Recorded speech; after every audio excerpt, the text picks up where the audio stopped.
It has been one heck of a long time since I read you something from Wolf Street, Wolf Richter's site. But this is something that's just punching me in the face.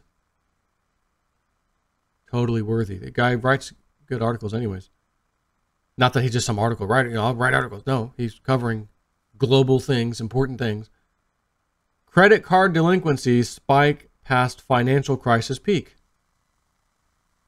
at the 4,788 smaller U.S. banks. Subprime is calling. What is subprime again? Subprime is people who have credit way below the norm, but still need to get credit. So they get they fall into this category of subprime, meaning highest to default probability. That's them. But our whole system's based off of everybody being in debt. So what the hell? You guys are willing to come in? Let's go. Let's give you guys some debt that we know you won't pay back. Yeah. In the first quarter, the delinquency rate on credit card loan balances at commercial banks other than the largest 100 or so at the 4,788 smaller banks in the U.S. spiked to 5.9%. This exceeds the peak during the financial crisis. The credit card charge-off rate at these banks spiked to 8%. This is approaching the peak during the financial crisis of 08 and 09. But I didn't think we're in a financial situation right now. I thought everything was good. The numbers are good. Everything's good. Huh? How could this be happening? That doesn't make any sense. A sobering set of numbers at the Federal Reserve Board of Governors released this afternoon. But overall, across all commercial banks, including the largest banks, with the largest credit card loan balances outstanding, the delinquency rate was 2.54%, not seasonally adjusted. This overall rate was pushed down by the largest 100 banks, whose combined delinquency rate in quarter one was 2.48%. And I wonder if these smaller banks are going to start failing and the bigger banks are going to get all of their assets and basically buy them up for pennies on the dollar, like we saw last time, like what Lindsey Williams said the plan was from day one. You're going to have 6, 7, 8, 9, whatever, major banks, you know their names, and that'll be your only choice. That was the plan anyways. These large banks have been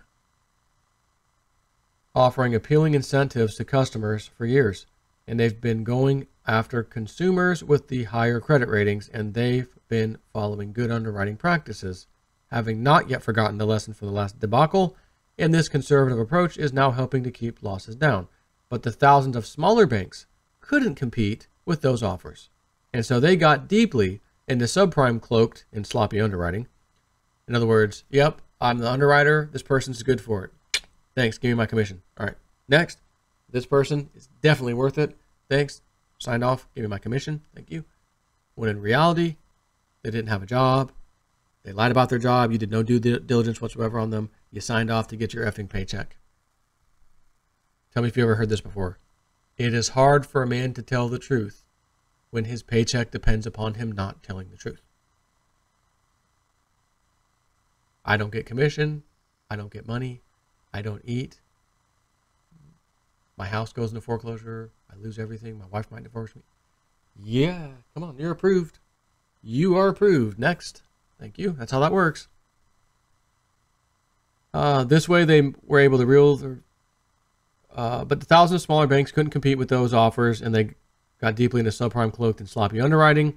This way they were able to reel in new credit card customers that the big banks didn't exactly want, and those customers needed the money and charged up their new cards in no time. And the interest rates of, get ready for it, 25 or 30% looked good on the bank's income statement and helped maximize executive bonuses. Yes, even at the smaller banks.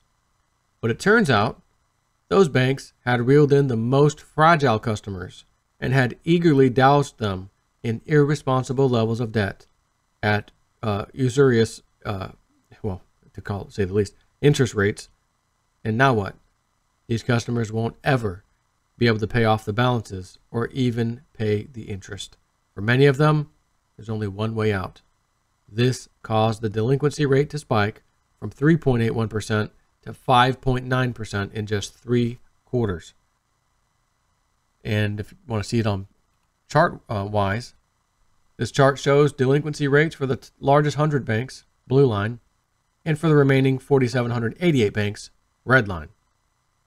So you saw what happened in 2009. Everybody was included. Of course, the big banks looked like they were hurt the hardest. Of course, they got bailed out. So the next question is going to be, I wonder if these smaller banks will get bailed out. Hell, it only costs us a fraction of a fraction to bail them out compared to the big banks. But you know what Congress will do this time? No more bailouts. No more bailouts. We promised.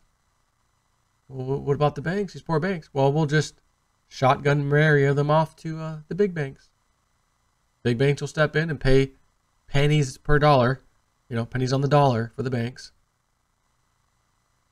And they'll just big bank gobbles up little bank.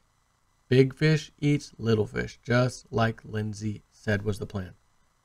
Not to say that every one of these banks is fixing to go bankrupt or anything, but that's what he said their goal was. So, credit card balances are deemed delinquent when they're 30 days or more past due. The rate is figured as a percent of total credit card balances. In other words, among the smaller banks, nearly 6% of the outstanding credit card balances are now delinquent. The bank tries to collect these delinquent loans, and some customers are able to catch up. Others are not. After recovering what it could, the bank moves the remaining delinquent balance out of the delinquency basket and into the charge-off basket. This is when the loan is charged off against loan loss reserves.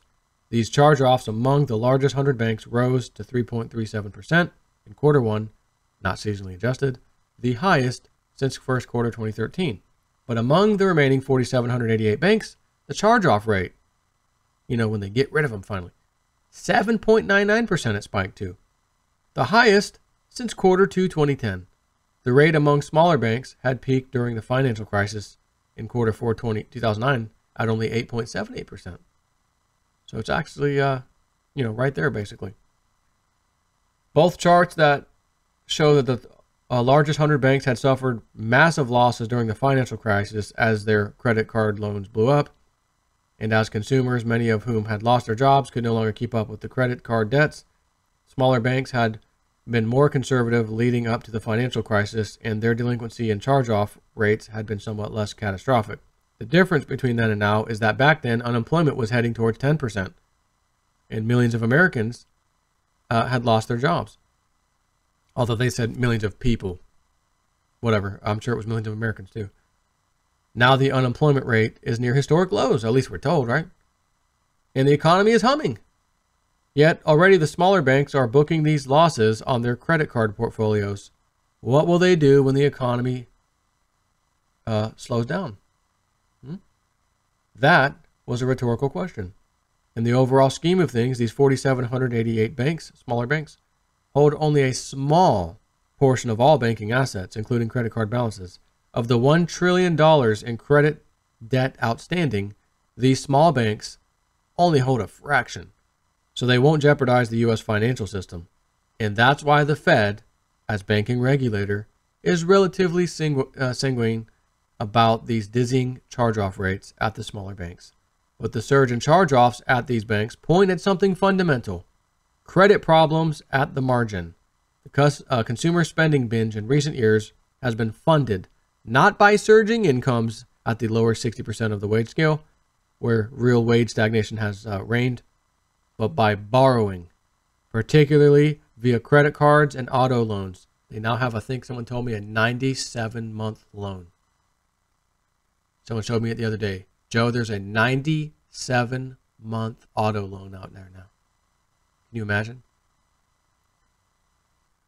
Particularly via credit cards and auto loans, both of them have turned sour at the margins, and these are still the best of times. Only about half of retail is under attack from e-commerce, but that half is getting crushed. Read, brick and mortar meltdown pummels these stores the most. I will be linking this video, as I always do. This article, wolfstreet.com. I'll put it in the description box. And on that note, hope your crypto portfolio goes up insanely, so all this stuff just doesn't really affect you. Take care.